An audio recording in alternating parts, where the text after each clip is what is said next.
promise outstanding content, but when it's time to deliver, they fall flat on their ridiculous faces. Enter LA Talk Radio.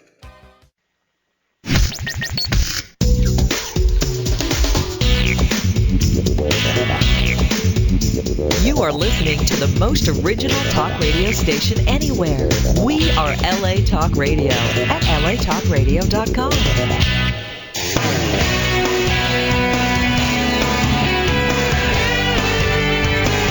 You're listening to The Bruce Montalvo Show, right here on LA Talk Radio. Hello and welcome to The Bruce Montalvo Show, broadcasting live from the palatial LA Talk Radio studios here in Southern California. The show also airs on AM 1050, KCAA, NBC News Radio. It's Sunday, January 20th, 2013, and on today's broadcast, ladies and gentlemen, I will interview a true warrior of the silver screen and independent cinema. Definitely one of the hardest working people in show business. But first, I would like to thank my good friends, as always, my good friends at espymall.com. For all your home surveillance needs and the latest gadgets that you would expect from James Bond, be sure to go to espymall.com, and also for an eclectic selection of modern liberal and libertarian books, be sure to visit renbook.com. Again, that's renbook.com. And for high-quality colloidal silver products, be sure to visit puristcolloids.com. Again, that's puristcolloids.com. Now, ladies and gentlemen, I would like you to please welcome my guest. He was the star of the 1993 cult classic film Blood In, Blood Out, alongside my first guest on the show. He starred alongside my first guest, the incredibly talented and wise Enrique Castillo, also starring Vin Rames, Danny Trejo, so many amazing actors with incredible success before and after the film's completion, Blood In, Blood Out, directed by Taylor Hackford. Now, my guest today also played the role of Italian mobster Carmine alongside Chris Tucker and Charlie Sheen in the 1997 New Line hit Money Talks. And as a fan, ladies and gentlemen, of the Street Fighter video game series, how awesome is this? He played the role of Ken Masters in the live-action film 1994's Street Fighter, starring alongside the late and great Raul Julia, Jean-Claude Van Damme. Ladies and gentlemen, at this time, please welcome my guest, writer, actor, director, Damian Chapa, to the broadcast. Hello, Damian. Thank you for joining us today. Hey, how are you? Hey, my cousin Teresa, she's out there in Maryland. She would be so proud of the way you said my name, because you said it right. Well, Damian Chapa. Damian Chapa. She would say it just like that. Thank you for saying it right for her. Absolutely. Now, Mr. Chapa, yesterday, let's jump right into the show here. Yesterday was Gun Appreciation Day, a day to celebrate the Second Amendment. Now, with so many attacks on our civil liberties today leading up to our interview, I can't help but quote Chris Tucker in Money Talks when he said, "Guns don't kill people. Stupid mother expletives with guns kill people." Now, the Founding Fathers stated that the right to bear arms shall never be infringed. And I also wanted to state that the statistics show that neighborhoods where the law-abiding citizenry is armed, they have the lowest crime rates. Now, what are your views on this endlessly controversial topic of gun control? You know, I think it's obviously a very big topic. It's a big social situation. I mean, we all have our different thoughts on the Second Amendment, and especially with guns and how many guns we should have and why we should have them. But it's obvious that it was incorporated in the Constitution for our safety and for ourselves to protect against a tyrannical government.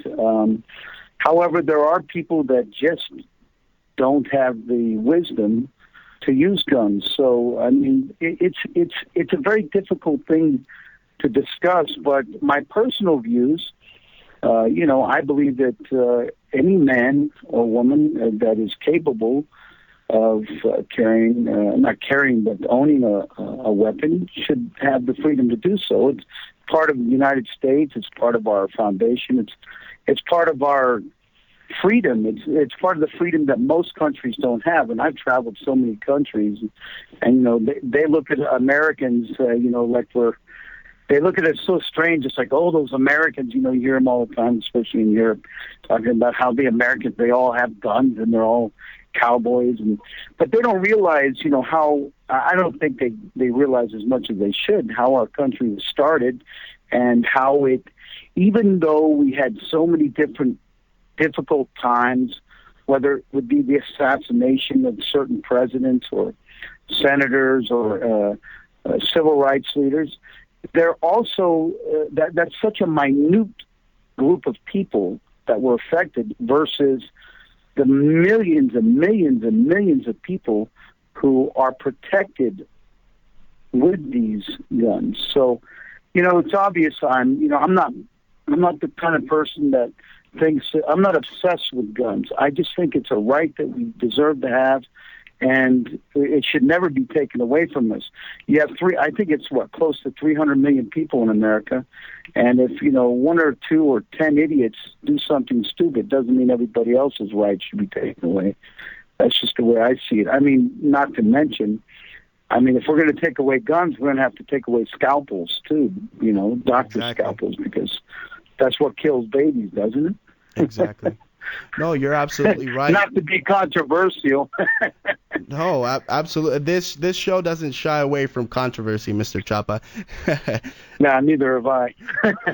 Exactly. Now, moving forward, Mr. Chapa, tell our listening audience about your days in theater. You starred in Under Siege. I believe that was around 1992, leading up to your epic role in the 1993 classic Blood In, Blood Out. And also the fact that it was filmed from within San Quentin, where the set literally consisted of real inmates serving time during the film. Your thoughts? Well, Under Siege was a great experience. Seagal, and back in that day, he was a really big star, and really, I always thought he was a great guy to work with. And it was a very big film. I started in theater in New York. For me, I jumped from doing ADC theater at the 18th Street Playhouse, where I spent a great deal of my life in New York. I was born in Ohio, but I moved to New York as a kid and kind of, grew up there in my teens and 20s. And I had a lot of experience in theater, but my first films were Under Siege, and then I went on to do Blood In, Blood Out. Actually, Blood In, Blood Out was the first one I filmed. Under Siege came out first. But Blood In, Blood Out was a whole different experience. Under Siege was a big studio film. It was it was more commercial. It was a classically commercial film. And big money, big stars, and it was really fun. And you couldn't be more excited being a young actor coming from theater doing such a massive film. But Blood In, Blood Out was a whole different thing. Blood In, Blood Out and I've done 50 movies since, but Blood In, Blood Out was an experience. I think I remember Jimi Hendrix saying the Jimi Hendrix experience. Yeah.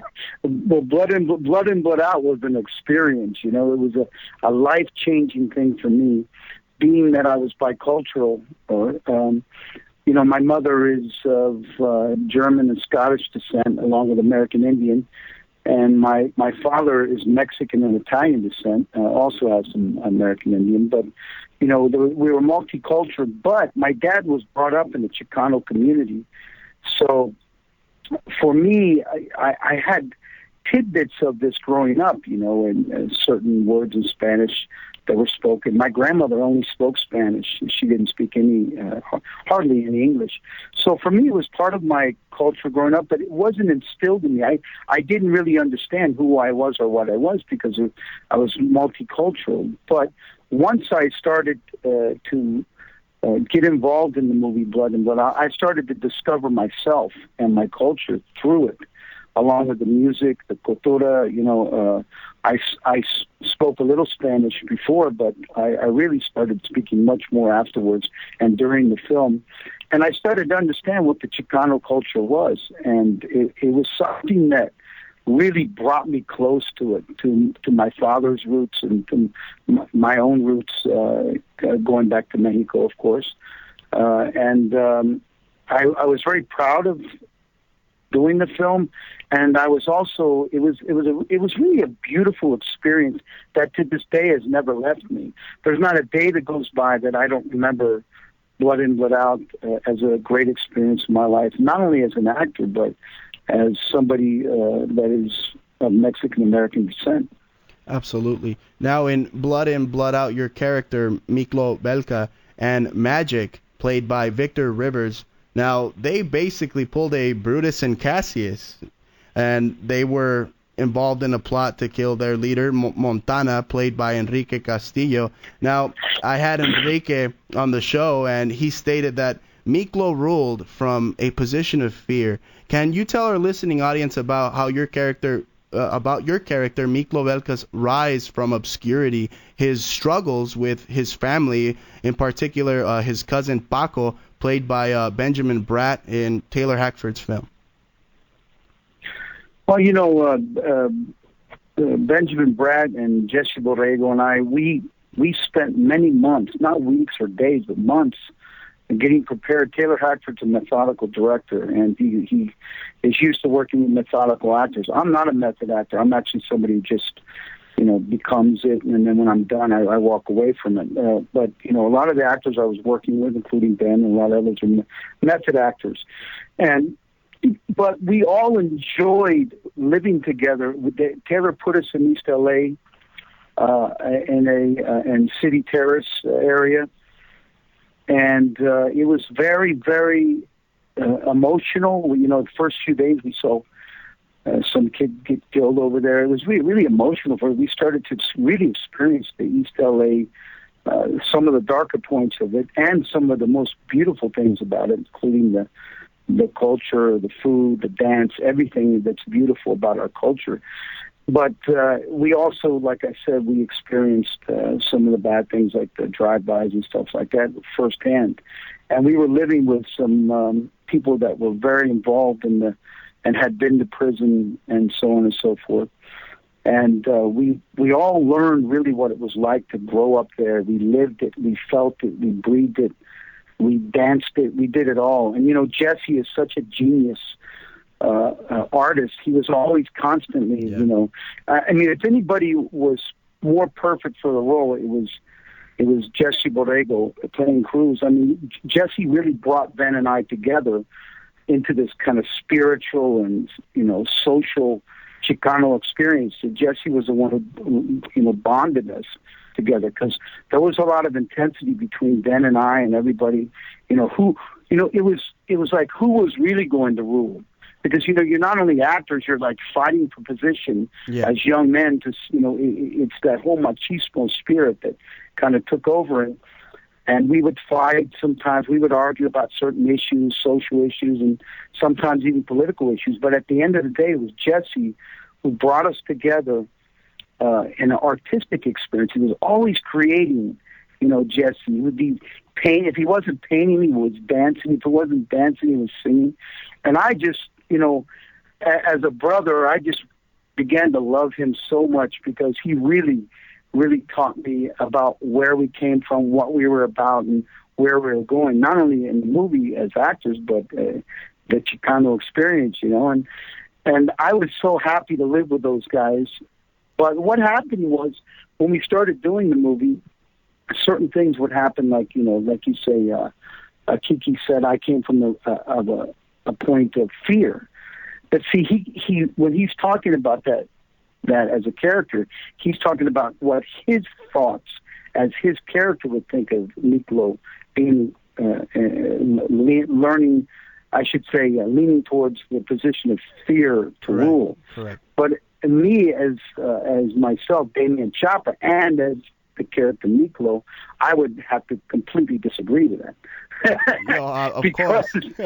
I think that Miklo did not rule from the position of fear. I think he did it with complete intelligence, and I'll tell you why. Because when Miklo decided to kill Montana, it wasn't really fear. It was based upon survival. See, because if he didn't kill Montana, then there would be all this political correct peace movement, and then Ondo would have died. Exactly. And this is the whole thing. It's the same thing with this guns rights issue in America.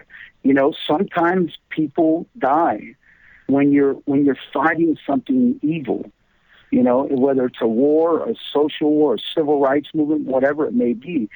Certain people, sometimes there are certain sacrifices. I hate to say it. Yeah. It's really dark and it's depressing when you say these things, but sometimes, and I know we're talking about a movie here. Yeah. But Blood In, Blood Out is more than a movie. It was a way of life for people. Exactly. Just touching back up on your thoughts on Jesse Borrego. I mean, it seems like he really did bring out the carnalismo between you actors, right?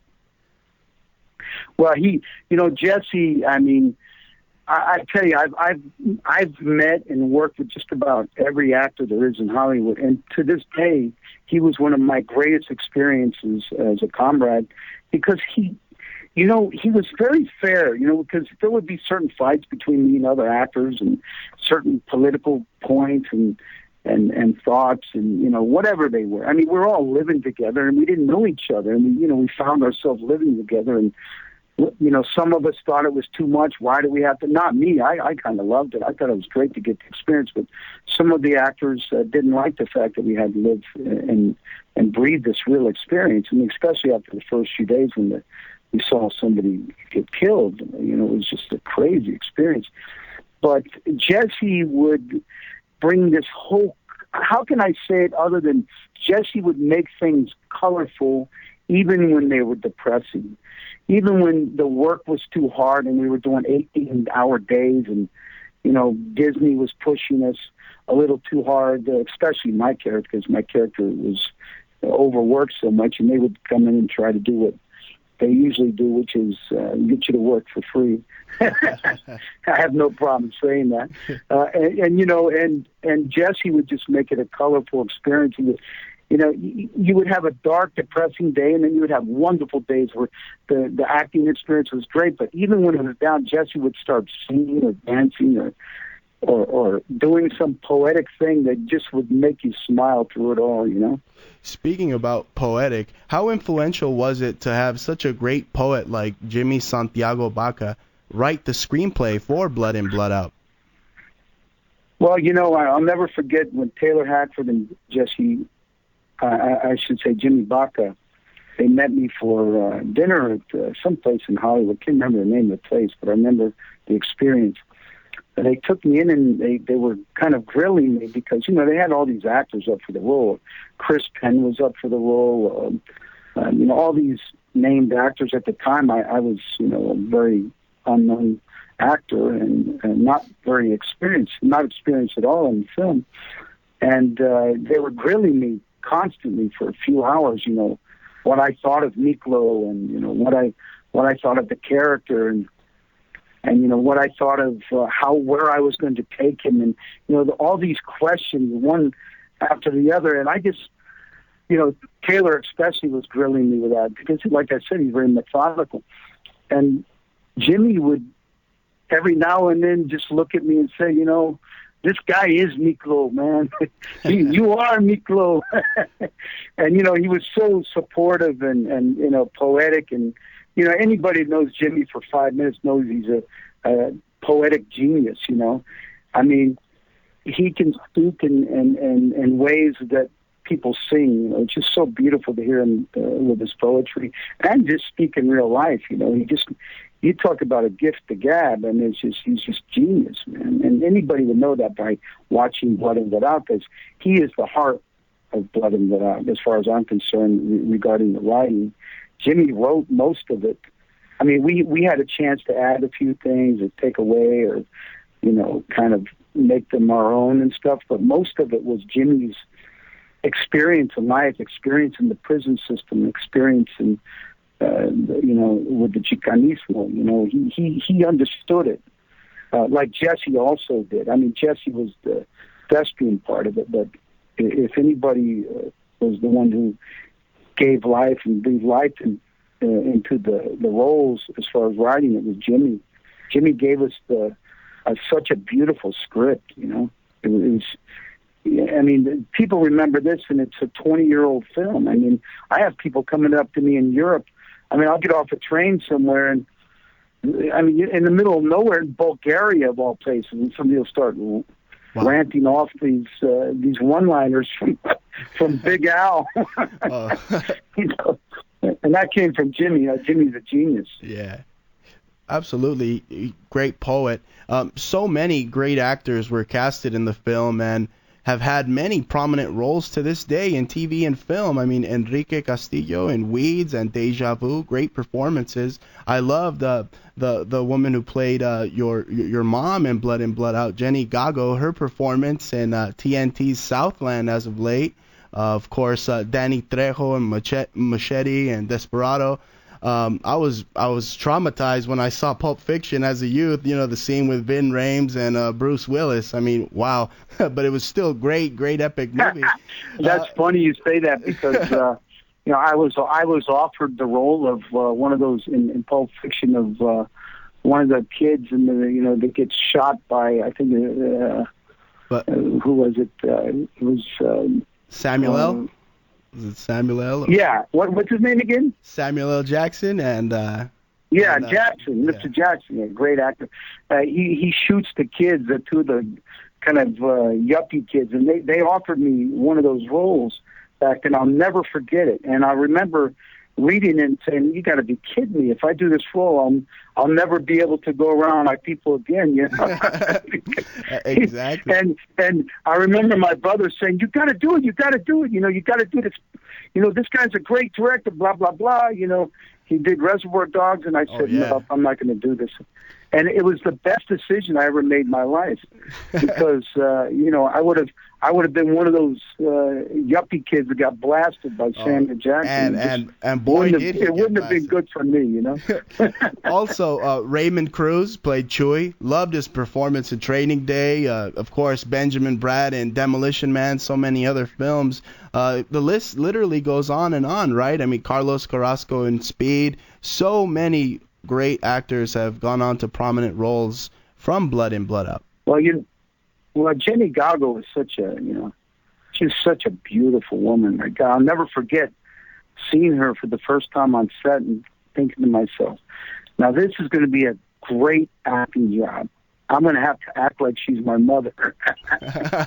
Because, I mean, she's just such a sexy, beautiful woman. I mean, she's the epitome of a sensual creature. So for me, that was a bit difficult. But, I had pulled it off and played young and acted like she was my mother for a little while. But once the role was done, I was like, oh, my gosh, mamma mia, how beautiful. Beautiful woman. Absolutely, very talented as well. Now, tell us about your role in Money Talks and the cast where you play Carmine. I mean, absolutely one of my favorite movies to this day. I just watched it yesterday with my kids. Oh, now that was an experience.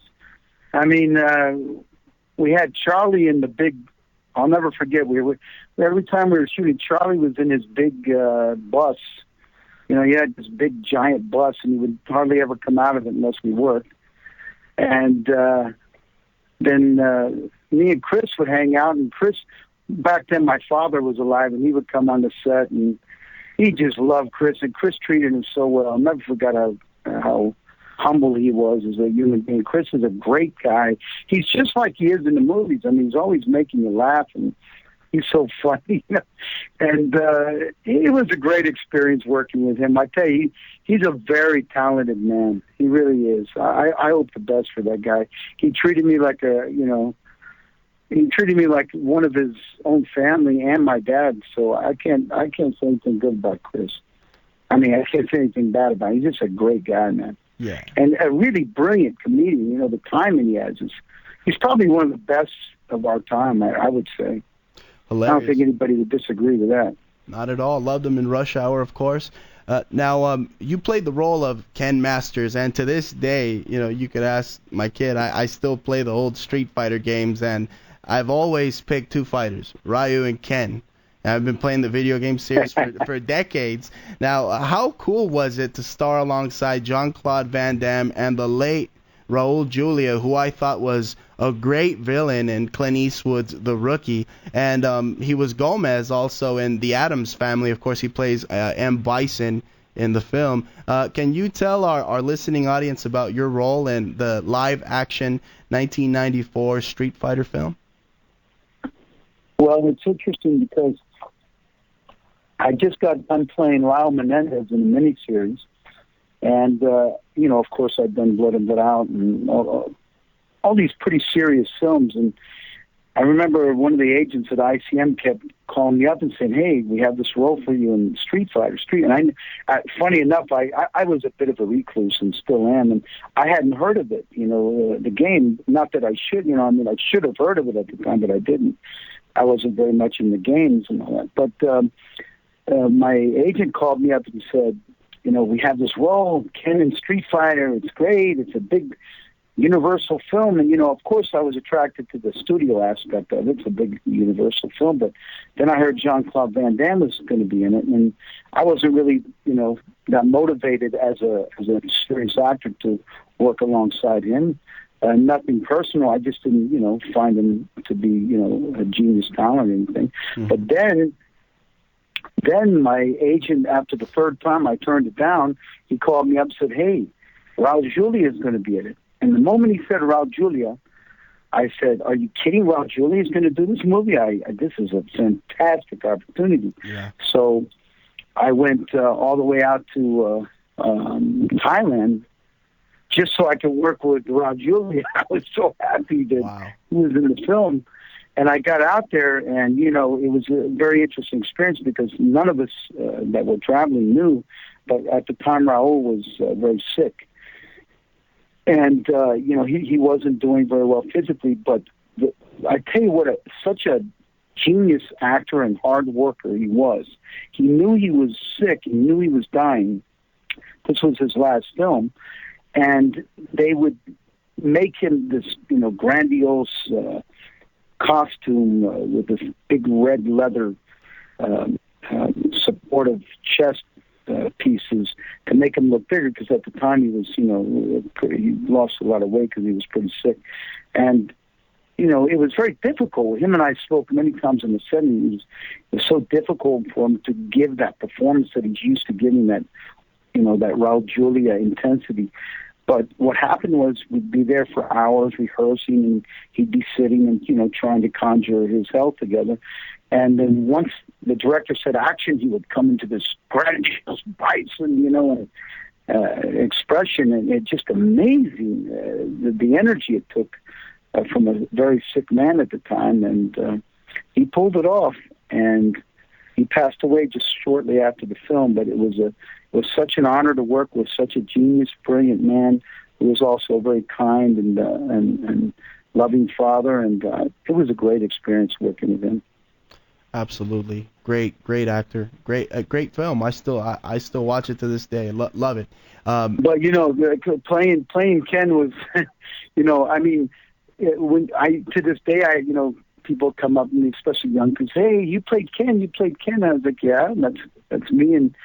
And they asked me, what was it like playing Ken? What was it like being in Street Fighter? Yeah. And, like you said, people want to know about the actors, but one of the greatest experiences on that film was working with Kylie Minogue because she was such, That's right. a beautiful little creature. Absolutely. Kylie was great.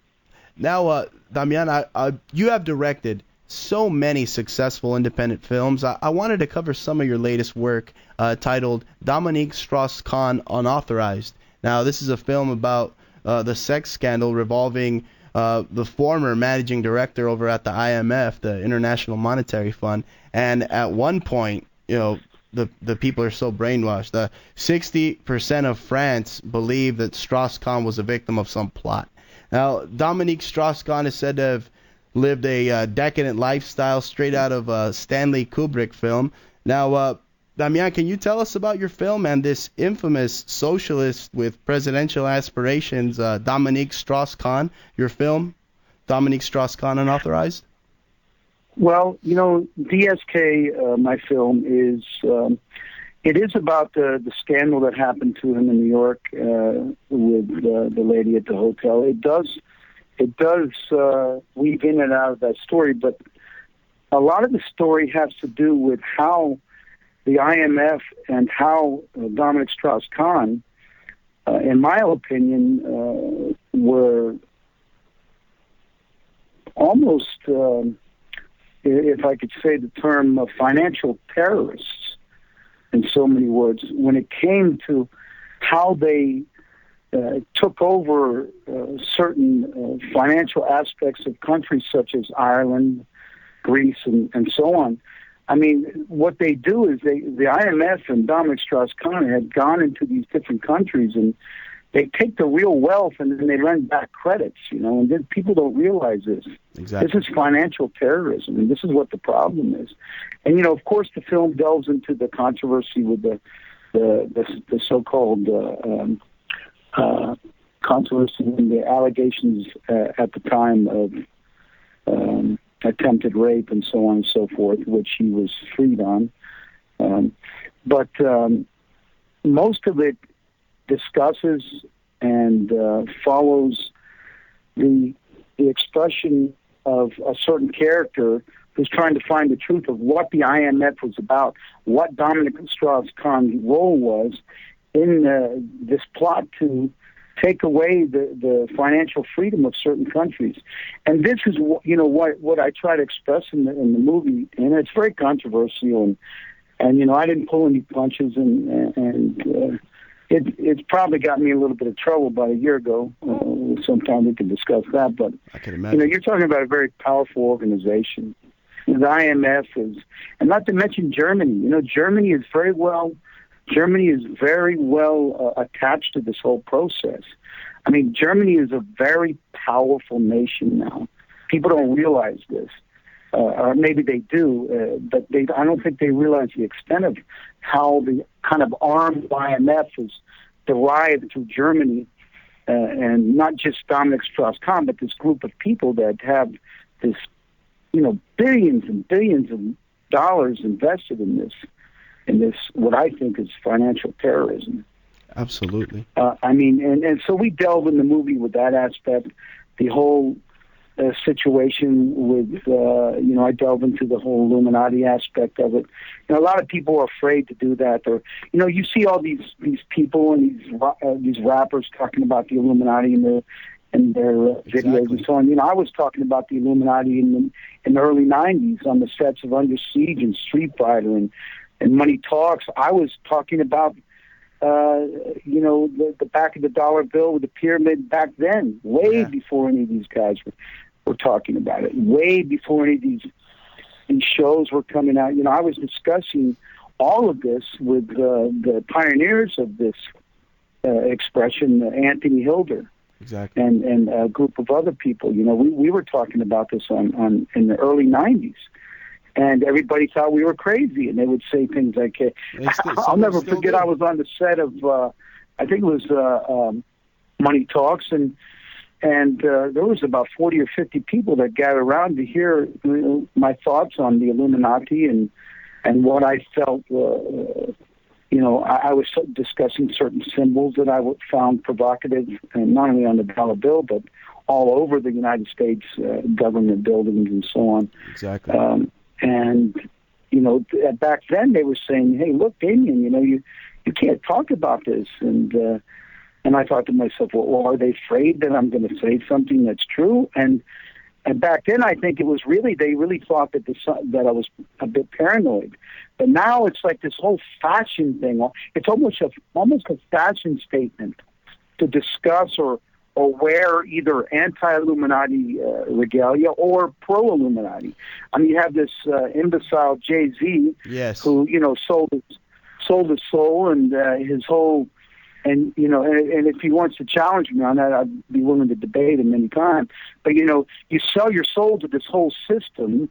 You provocate all these symbols that we know nowadays, all of us do, occult. Are not only occult, but they represent a group that it's very simply put, they want to destroy our freedom. And so why would somebody like him or Lady Gaga or these other people who are supposed to be artists use these expressions and these symbols that we know to be negative and we know to be against things that we have constantly thought of as good? Who knows why they do it, other than the fact that they just simply have sold themselves out. It's okay to be an artist. It's okay to do anything you want to express yourself and so on and so forth. But it seems to be a trend of anti-freedom going on, specifically with this whole Illuminati regalia. Yes. Now, Damian, I'm no stranger to covering the occult, in particular the ceremonies, the fraternizing of the elite that have gone on for decades here in Northern California, in Monterey, California. Now, Richard Nixon, Ronald Reagan, almost every president has been in attendance at that ceremony. Fortune 500 companies, officials of the military-industrial complex, the media, the banksters, basically the 1%. They all attend. They congregate there for years. Now, aside from dictating American foreign policy without congressional authority, violating the Logan Act, various breaches of the Constitution, it's said that they engage in pagan and Luciferic ceremonies. Now, I'm sharing this with you because, in a way, it leads me to your film, Death of Evil, which really it reminded me of Rosemary's Baby, a screenplay by Roman Polanski. It really did. Now, your film deals with the occult, and it's a real thriller indeed. I mean, your character, David Thunder, who, as a child, his Native American grandmother assured him, hey, those serpents you see in your dreams, they could be casted out by a great spirit. And then, he falls in love with an aristocrat, Julia Asher, played by the Russian actress Natasha, and I hope I say this wrong, Blasik. David, in a way, he's oblivious that his love, Julieta, belongs to a satanic family. Now, Damian, can you tell our listening audience about your film, Death of Evil? Well, Death of Evil, I've done all these studio films and all this, as we discussed, but Death of Evil is a very important film for me. It's a very, very, very small budget. But for me, it was something I'm very proud of doing, because not only an expression as an artist for me, it was also an expression as a man. What I've gone through a certain, I can't talk too much about it now because there's a certain case going on with this, but because I've sued somebody. But I did get involved with somebody that has involvement in this type of family, and it was hidden. It was as what the occult is. It's hidden. Esoteric, exoteric situations with these types of ceremonies and stuff. And I had firsthand experience with these types of people. And I know it to be true. And let me tell you, it's very prevalent in Europe. It's very prevalent in the United States, and things like the Bohemian Grove. I mean, I was talking about Bohemian Grove in the early 90s, like I said, and people thought we were crazy. People like Anthony Hilder and I, we would discuss things to big stars like this and say, hey, look, what's going on? And, then you have the whole aspect of Christianity versus paganism. Let's just say, for example, if we're not talking as a Christian, which I am, but let's say you were just talking as an intellectual and saying, hey, look, or somebody that just was curious about it. Hey, whether you're Christian or not, you've got a group of very powerful people that are dressing up in robes, dark robes, having fake effigies or fake sacrifices, so-called false sacrifices of children. And that's what they do every year in a druidic fashion up in Bohemian Grove. Now, I know this is now getting out there, but see, what's going on is these things are being, it's kind of like the revelation of the method. back in the old days, none of this was given to the public, or the profane, as they call us. You know, it was very well kept secret. It was hidden. It was occult. Nobody knew about these things except the people that were involved, and some people maybe have stumbled on it. What has happened is they have said, hey, let's actually show them what we're doing. Let's tell them that we're having these sacrifices. Let's, show them the images, the robes, the Nile River with all the high Masonic, high Satanic, high occult, Druidic, sacrificial situations, and they're showing them to people, not just in the Bohemian Grove, but throughout many studio movies, many TV shows, many advertising. And you know what? Nobody's doing anything about it. And that's what I would call mind control. Because if you have all these, and I try to express it in my movies, for years I've tried to show, hey, look, this is what's going on. This is some of the types of people that are involved. But you know what? The interesting thing about it is, when I put these things out of my films, nobody seems to change. Nobody seems to care. I mean, they shot John Kennedy at high noon on the 33rd degree parallel of the world. They shot him in Dealey Plaza. George Dealey was a 33rd degree Freemason. Wow. Gerald Ford was hired to write the Warren Commission, or I should say, Earl Warren was, and they hired Gerald Ford along with LBJ, I should say, J. Edgar Hoover, to help arrange this so-called commission, and they're all 33rd degree Freemasons. Alan Dulles, CIA, Kennedy fired him, and now he's investigating the shoddy investigation. I mean, it's laughable. And Bush, too. Bush was involved, too. Yes. I mean, he's a 33rd degree Freemason. So, look, I don't want to say that all Freemasons are bad, because they're not. I mean, I know some Freemasons that are very good people, but trust me, at a certain, it's used as a way for the occult and specific mafias. And it's not the Italian mafia; it's the occult mafia, is what it is.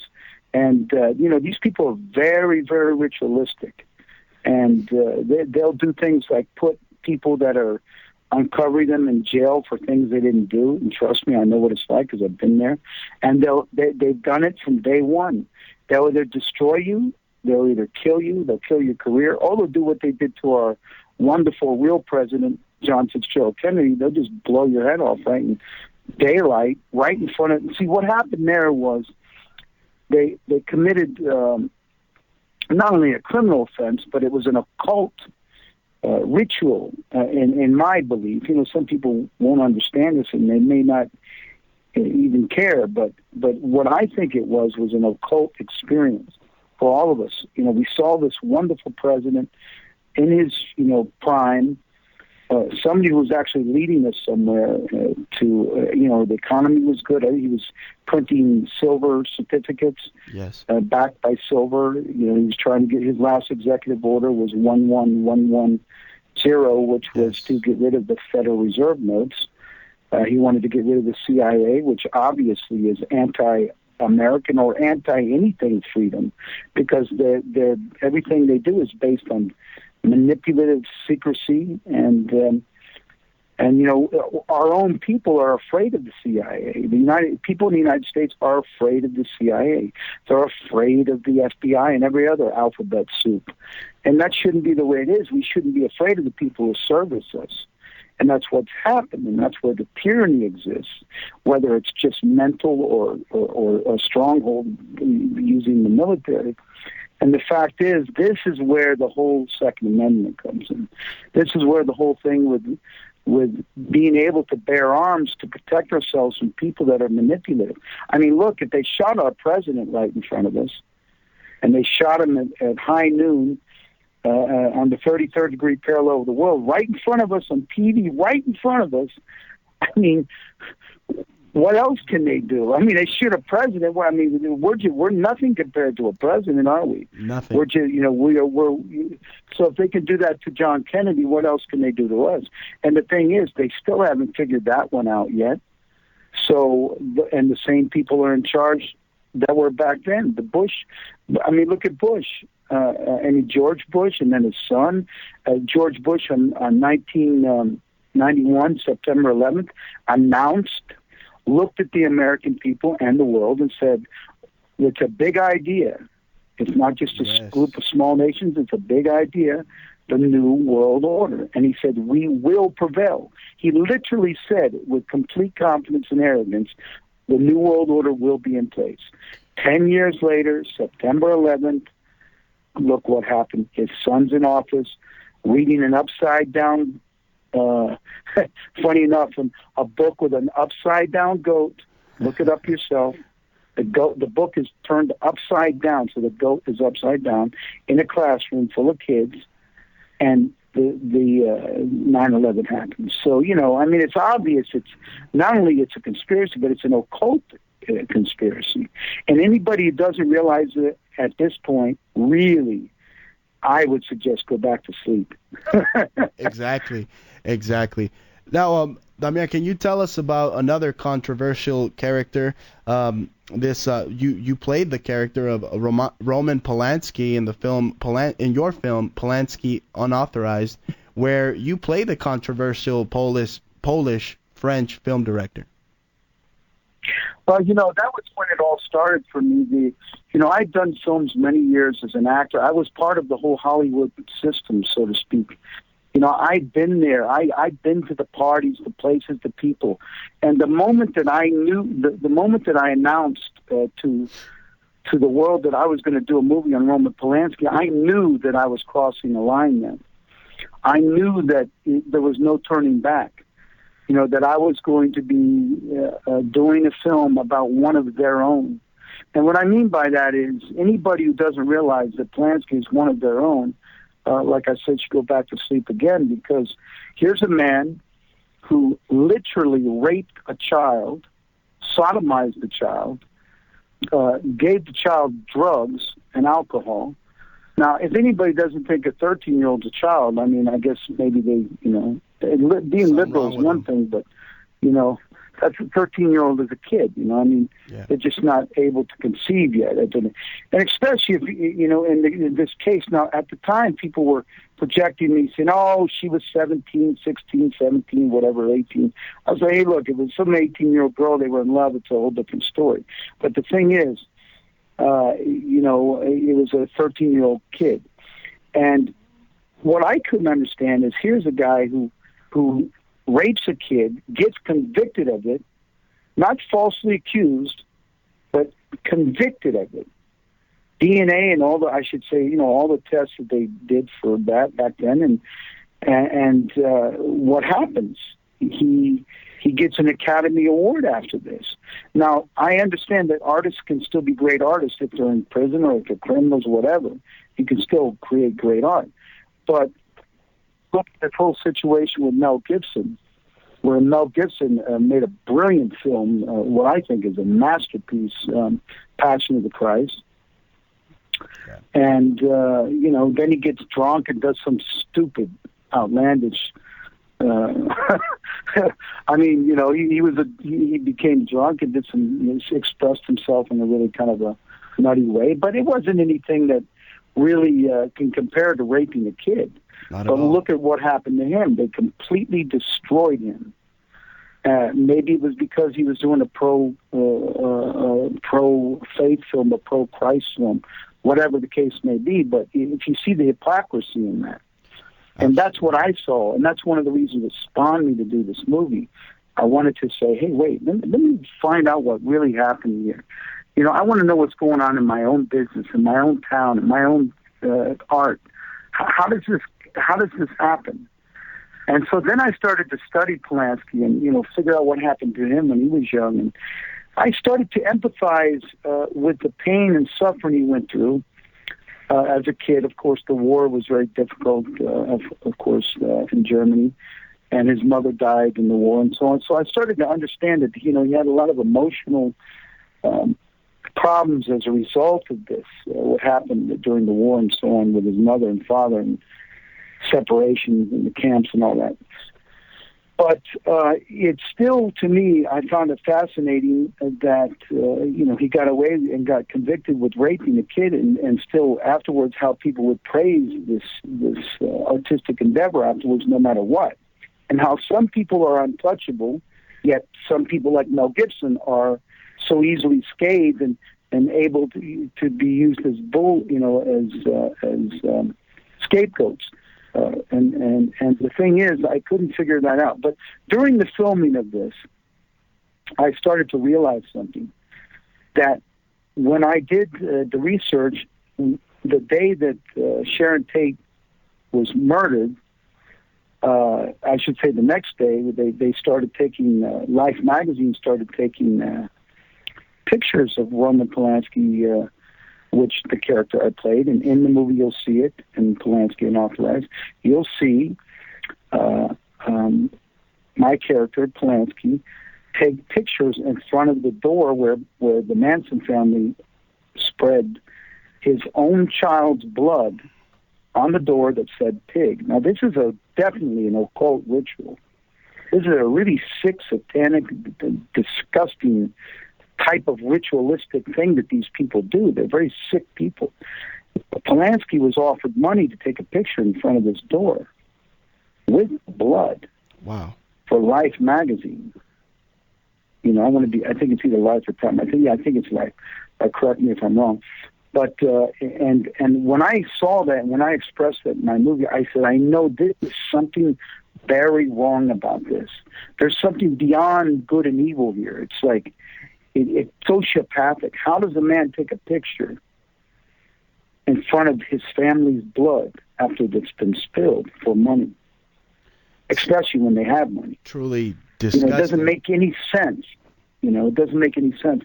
And this is when all these things started to come together for me, and all these kind of ideas that I had in the early 90s and early 2000s about this kind of occult, so-called occult conspiracy. When I thought about it, how it was more than real. It was actually something I could express in my movies, and I did it with Polanski. It's a lot more. There's a lot more to the film than that, but these are very strange aspects to Hollywood. Exactly, they definitely are. Now, Damian, one of my favorite scenes in your movies is when you and several inmates kill Gary Busey in El Padrino 2. Busey, I'm sorry I'm laughing, but when I think of that scene, I mean, when you said that, I went right back to the movie. Exactly, I know. During the movie. Now, again, when he starred in one of my favorite films of all time, Fear and Loathing in Las Vegas, starred alongside Keanu Reeves in Point Break. Can you tell our listening audience about your production company, Amadeus Pictures, and your feature films, El Padrino and El Padrino 2, which in Spanish means The Godfather?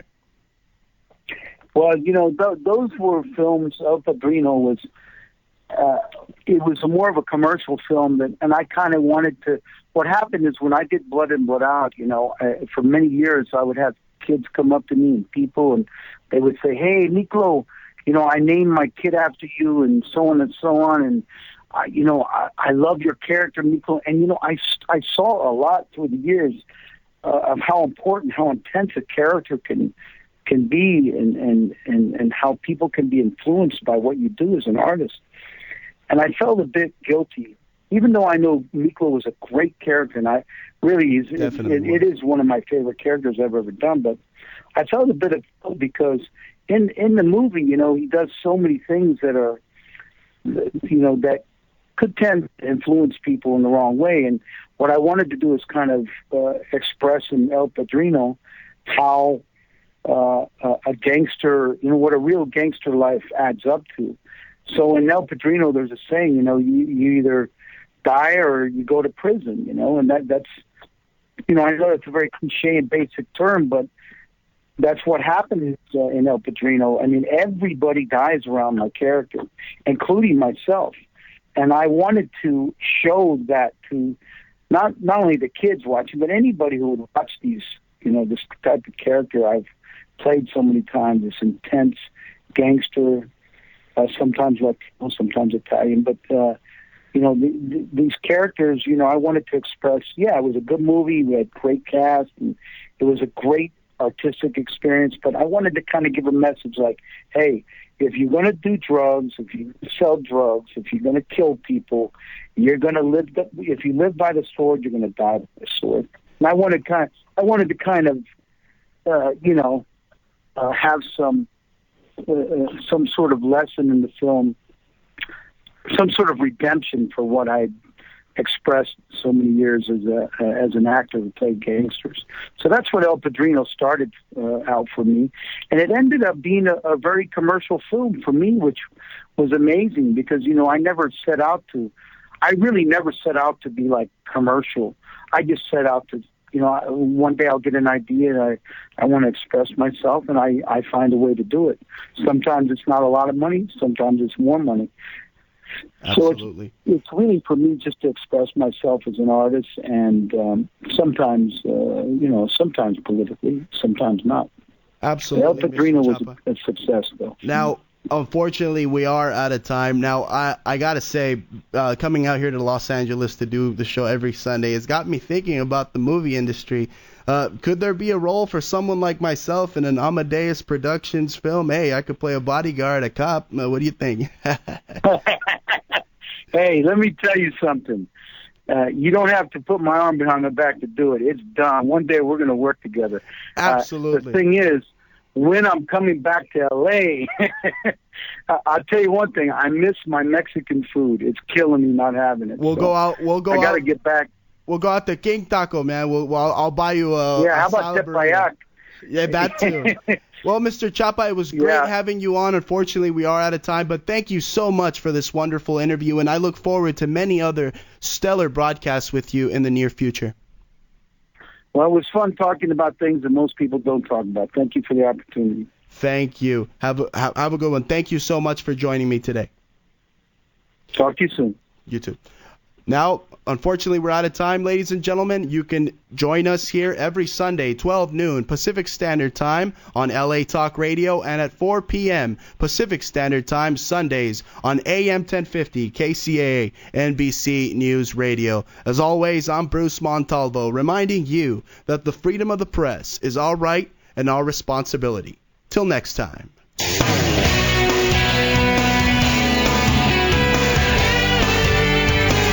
You're listening to The Bruce Montalvo Show, right here on LA Talk Radio.